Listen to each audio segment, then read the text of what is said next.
आज के इस नए चैनल के पहले वीडियो में हम लोग क्लास 12 केमिस्ट्री स्टार्ट करने जा रहे हैं। और सबसे पहले हम लोग देख लें कि क्लास 10 केमिस्ट्री जो है, क्लास 12 केमिस्ट्री जो है वो 10 यूनिट्स में डिवाइडेड है।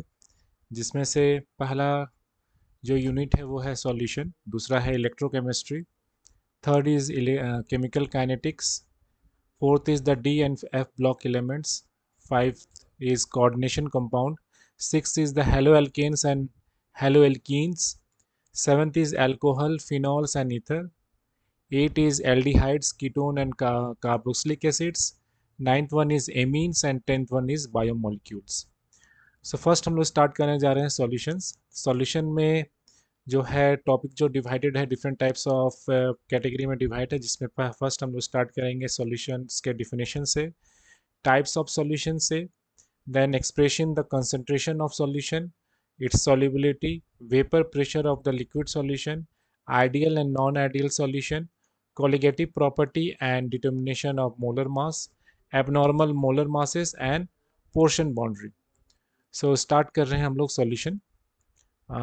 सॉल्यूशन जो है, a solution is the homogeneous mixture of two or more substances whose composition can be varied within the certain limits. solution जो है एक homogeneous mixture है दो या दो से अधिक substances का, whose composition can be varied within certain limit, certain limit की वजह से इसका composition को हम लोग change कर सकते हैं।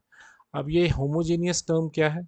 So homogeneous means its composition and properties are uniform throughout the mixture, मतलब इसके जो कॉम्पोजिशन होंगे और प्रॉपर्टीज होंगे जो है वो एक समान होंगे थ्रू आउट मिक्सचर में।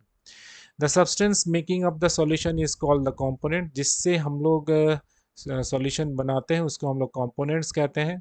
So depending upon the total component present in the solution, हम लोग सॉल्यूशन को डिवाइड करते हैं इस कैटेगरी से। पहला है बाइनरी सॉल्यूशन, जिसके दो कंपोनेंट्स होते हैं, बाई फॉर टू। फिर है ternary solution, that is three components, जिसमें तीन कंपोनेंट्स हैं। फिर है quaternary solution, that is four component इसके आधार पे। सो इस चैप्टर में हम लोग बाइनरी सॉल्यूशन के बारे में बात करेंगे, बाइनरी सॉल्यूशन से रिलेटेड प्रॉपर्टीज को डिस्कस करेंगे कि binary solution that means two components हमारे इसमें सॉल्यूशन में प्रेजेंट होंगे। The component of a binary solutions are, उसको भी हम लोग दो पार्ट में डिवाइड करते हैं, एक को कहते हैं सॉल्यूट और दूसरे को कहते हैं हम लोग solvent. A component which is present in the largest quantity होता है, जिस लार्जेस्ट क्वांटिटी में जो कंपोनेंट जो है प्रेजेंट होता है सॉल्यूशन में, उसको हम लोग कहते हैं solvent. while the component which is present in the lesser quantity is termed as the solute, उसको हम लोग solute कहते हैं। जो lesser का amount of quantity में रहेगा उसको हम लोग क्या कहेंगे, solute कहेंगे। So types of solution, so depending upon the physical state of the solute and the solvent, the solutions can be classified into following types। हम लोग तीन कैटेगरी में डिवाइड करते हैं। First is gaseous solution, second one is liquid solution and third one is solid solution. तो gaseous solution में हम लोग पहला एग्जांपल ले रहे हैं गैस और गैस का। सो गैस और गैस में हमारा ये मान सकते हैं कि mixture of nitrogen and oxygen, oxygen gas के दोनों के मिक्सचर को हम लोग गैसियस सॉल्यूशन कह सकते हैं, जो एयर में प्रेजेंट है, फॉर एग्जांपल एयर। ठीक है। नेक्स्ट है लिक्विड एंड गैस का सॉल्यूशन। लिक्विड में हम लोग ले सकते हैं chloroform, chloroform mixed with nitrogen, nitrogen gas. So chloroform यहाँ पर लिक्विड हो गया और नाइट्रोजन गैस जो है गैस हो गया। नेक्स्ट है हमारा सॉलिड और गैस का। सो कम्फोर जो है, कम्फोर प्लस नाइट्रोजन गैस। ठीक है। ये डस्ट पार्टिकल एयर के रूप में एयर में प्रेजेंट रहते हैं, तो ये हमारा सॉलिड और गैस का एग्जांपल है। Second one is liquid solution. Liquid solution में भी फर्स्ट है हमारा ये गैस एंड लिक्विड का, जिसमें हम लोग मान के ऑक्सीजन, ऑक्सीजन डिजोल्व करेगा किसके साथ, वाटर के साथ डिजोल्व करेगा। ठीक है। सो ये एक ऑक्सीजन जो है वो गैस है और वाटर जो है वो लिक्विड है। नेक्स्ट है हमारा लिक्विड लिक्विड सॉल्यूशन, जिसमें हम लोग मान के रहे इथेनॉल, इथेनॉल जो है इसको हम लोग डिजोल्व कर रहे हैं किसमें, वाटर में डिजोल्व कर रहे हैं, तो ये जो सॉल्यूशन होगा वो लिक्विड लिक्विड का लिक्विड सॉल्यूशन होगा। नेक्स्ट है सॉलिड लिक्विड। सो सुक्रोज, सुक्रोज प्लस वाटर, तो सुक्रोज का जो सॉल्यूशन वाटर में होगा सॉलिड लिक्विड सॉल्यूशन का एग्जांपल है।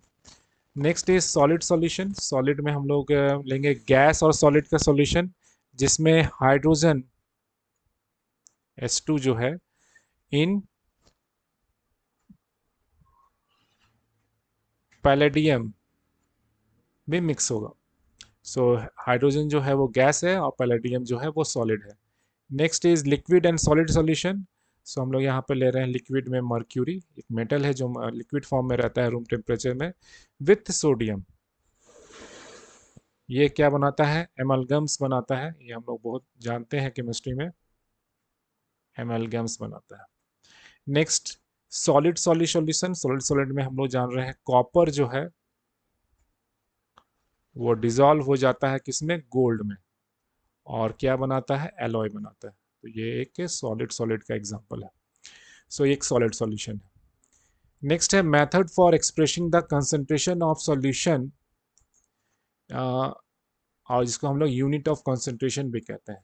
सो कंसंट्रेशन क्या होता है, the concentration of a solution may be defined as the amount of solute present in the given quantity of solution, मतलब कितना अमाउंट ऑफ सॉल्यूट प्रेजेंट है डिफरेंट टाइप से, gram में, लीटर में या पर सीसी में, वो कितना प्रेजेंट है गिवन सॉल्यूशन में, इसको हम लोग उसका कॉन्सेंट्रेशन कहते हैं। और इस कॉन्सेंट्रेशन को फाइंड करने के लिए सॉल्यूशन का डिफरेंट मेथड्स है, सेवरल मेथड्स है, जिसमें से पहला मेथड है हमारा मास परसेंटेज और वॉल्यूम परसेंटेज। तो सबसे पहले हम लोग मास परसेंटेज देखेंगे। The mass percentage of A component in a given solution is the mass of the component per 100 gram of the solution. 100 gram of solution में कितना कंपोनेंट मास present है उसको हम लोग मास परसेंटेज कहते हैं। जैसे अगर किसी कंपोनेंट का हमको मास परसेंटेज निकालना है तो हम लोग करेंगे मास of the component in the solution divide by total mass of the solution into 100। ठीक है, 100 से इसको मल्टीप्लाई करेंगे।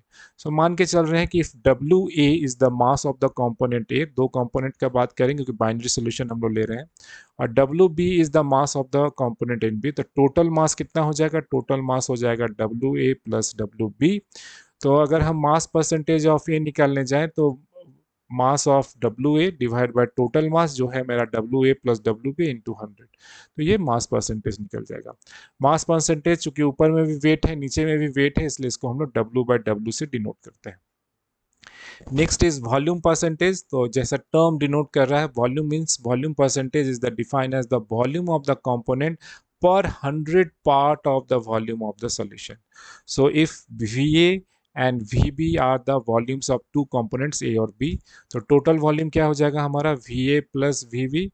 So volume percentage of A is equal to हो जाएगा volume of A divided by total volume, that is volume of A, that is VA plus VB into 100, और this can be represented as V by V। इसको V by V मतलब volume by volume से represent करते हैं।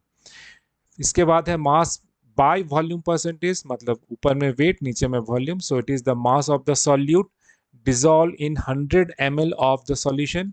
For example, a 10% of solution of sodium chloride, that is weight, means that 10 gram of sodium chloride are dissolved in 100 ml of solution. तो ये हो गया W by V, that is mass by volume percentage. Next method है concentration find करने का, part per million. So when a solute is present in very minute amount, बहुत ही कम अमाउंट में the amount, the concentration is expressed in part per million, और इसको हम लोग रिप्रेजेंट करते हैं ppm, that is part per million. It is part of component per million parts of the solution. It is expressed as part million of ए। अगर हम लोग निकालना चाहेंगे तो mass of the component A लिखेंगे divide by total mass of the solution into 10 to the power 6 लिखेंगे। चूंकि million का बात कर रहे हैं इसलिए 10 टू द पावर 6 लिखेंगे यहाँ पे। सो मान के एग्जांपल ले रहे हैं कि suppose a litre of sea water जिसका वेट है 1030 gram contains about 6 into 10 to the power -3 gram of dissolve oxygen. तो मास परसेंटेज ऑफ ऑक्सीजन हो जाएगा, ऑक्सीजन का मास दिया हुआ है हमारा 6 इंटू 10 टू द पावर 0.3 और सॉल्यूशन का हमारा वेट कितना हुआ है 1030 दिया हुआ और इसको कितने से मल्टीप्लाई 100 से। ये हो गया इसका मास परसेंटेज। और इसका अगर हम पार्ट परसेंटेज निकालने जाएंगे तो सेम चीज लिखेंगे, लेकिन यहाँ पे 100 से ना मल्टीप्लाई होगा, किससे मल्टीप्लाई होगा 10⁻⁶ से, और इसको हम लोग लिखेंगे ppm से। जनरली एटमॉस्फेरिक पॉल्यूशन जो होता है हमारा इन सिटीज, बिगर सिटीज में, due to harmful gases in generally express in ppm। इसको हम लोग किससे रिप्रेजेंट करते हैं ppm से, that is part per million, इससे हम लोग रिप्रेजेंट करते हैं। ठीक है, नेक्स्ट है molarity of the solution. Molarity of a solution is defined as the number of moles of a solute dissolved per liter of the solution. It is represented by capital M। मतलब कितने numbers of moles है, यहाँ पे याद रखना है, यहाँ पे moles का बात कर रहे हैं। moles of solute dissolved है कितने में solution में, ठीक है, लीटर ऑफ solution। तो ऊपर में हमारा जिसका फॉर्मूला होगा कैपिटल M का, मोल्स ऑफ द सॉल्यूट ऊपर में हम लोग न्यूमरेटर में लिखेंगे और डिनोमिनेटर में लिखेंगे volume of the solution in litre. Generally volume of the solution litre को हम लोग 1000 से मल्टीप्लाई करके लिखते हैं, तो लीटर को हम लोग यहाँ पे मिलीलीटर में चेंज करेंगे, तो जिसे मिलीलीटर में चेंज करेंगे 10⁻⁻³ होगा और ये ऊपर चला जाएगा तो 1000 हो जाएगा। तो इसका एक्चुअल फॉर्मूला हो जाएगा moles of the solute divide by volume of the solution into 1000। बहुत ही इंपॉर्टेंट फॉर्मूला है। Thus the unit of molarity are mol, ऊपर का हमारा है मोल्स, तो इसका यूनिट हो जाएगा मोल पर लीटर, या फिर शॉर्ट फॉर्म में लिख सकते हैं मोल लीटर -1, और moles per cubic decimetre, decimetre के फॉर्म में भी इसको हम लिख सकते हैं। The symbol capital M is use for mol litre -1 और mol decimetre -3। Now moles of the solute can be calculated, कैसे कैलकुलेट करते हैं, तो किसी भी सॉल्यूट का मोल्स निकालने के लिए ये फॉर्मूला है, 11th क्लास में पढ़े होंगे। मास of the solute divide by molar mass of the solute, जो मोलर मास उसको हम लोग निकालते हैं उसके एटॉमिक मास से निकालते हैं। आगे जब प्रॉब्लम्स हम लोग डिस्कस करेंगे तो ये सारा फॉर्मूला हमारा क्लियर हो जाएगा वहाँ से। नेक्स्ट है कुछ वेरिएशंस हैं जिसको हम लोग कर सकते हैं। तो 1 m का मतलब होता है मोलर सॉल्यूशन, m/2 या 0.5 m का मतलब होता है सेमी मोलर सॉल्यूशन, मतलब हाफ, m/10 मतलब 1/10 मतलब डेसी मोलर सॉल्यूशन हो जाएगा, और m/100 का मतलब हो जाएगा सेंटी मोलर सॉल्यूशन। और m/1000 का वैल्यू हो जाएगा 0.001, जिसको हम लोग मिली मोलर सॉल्यूशन कहेंगे। सो मोलरिटी का फॉर्मूला हो गया हमारा W divide by molar mass of A solute into capital V into 1000। इस तरह से भी हम इसको लिख सकते हैं। It has one disadvantage that it changes with temperature because the expansion of the concentration of the liquid with temperature, मतलब टेम्परेचर के साथ में ये स्पेंड करता है, इसका कंसंट्रेशन का लिक्विड का ये चेंज कर जाता है। एक प्रॉब्लम है यहाँ पे हम लोग मोलरिटी फाइंड करने के लिए, आगे और भी हम लोग करेंगे, आज सिर्फ एक ही प्रॉब्लम हम लोग कर रहे हैं। दिया हुआ है कि 2.46 ग्राम ऑफ सोडियम हाइड्रोक्साइड, जिसका मोलर मास है, सोडियम हाइड्रोक्साइड हम लोग जानते हैं NaOH होता है, कभी कभी ये मोलर मास दिया हुआ नहीं रहेगा, हमको कैलकुलेट करना पड़ेगा। So molar mass 40 are dissolve in water and solution is made of 100 centimetre cube in a volumetric flask. Calculate the molarity of the solution. तो सबसे पहले तो मेरा सॉल्यूट क्या है, सॉल्यूट है मेरा NaOH, इसका हमको मोल्स फाइंड करना है, तो अमाउंट दिया हुआ है 2.46 ग्राम। वॉल्यूम ऑफ सॉल्यूशन वाटर है, इसका 100 सेंटीमीटर क्यूब दिया हुआ है, तो पहले तो हम लोग मोल्स फाइंड करेंगे ये सॉल्यूट का, सॉल्यूट जो है हमारा, तो पहले ऊपर में हम लोग मास ऑफ NaOH लिखेंगे और इसका मोलर मास लिखेंगे। मास दिया हुआ है हमारा क्वेश्चन में 2.46, मोलर मास भी दिया हुआ है 40, डिवाइड किए तो मेरा आंसर आया 0.0615 मोल्स, ये आया इसका मोल्स।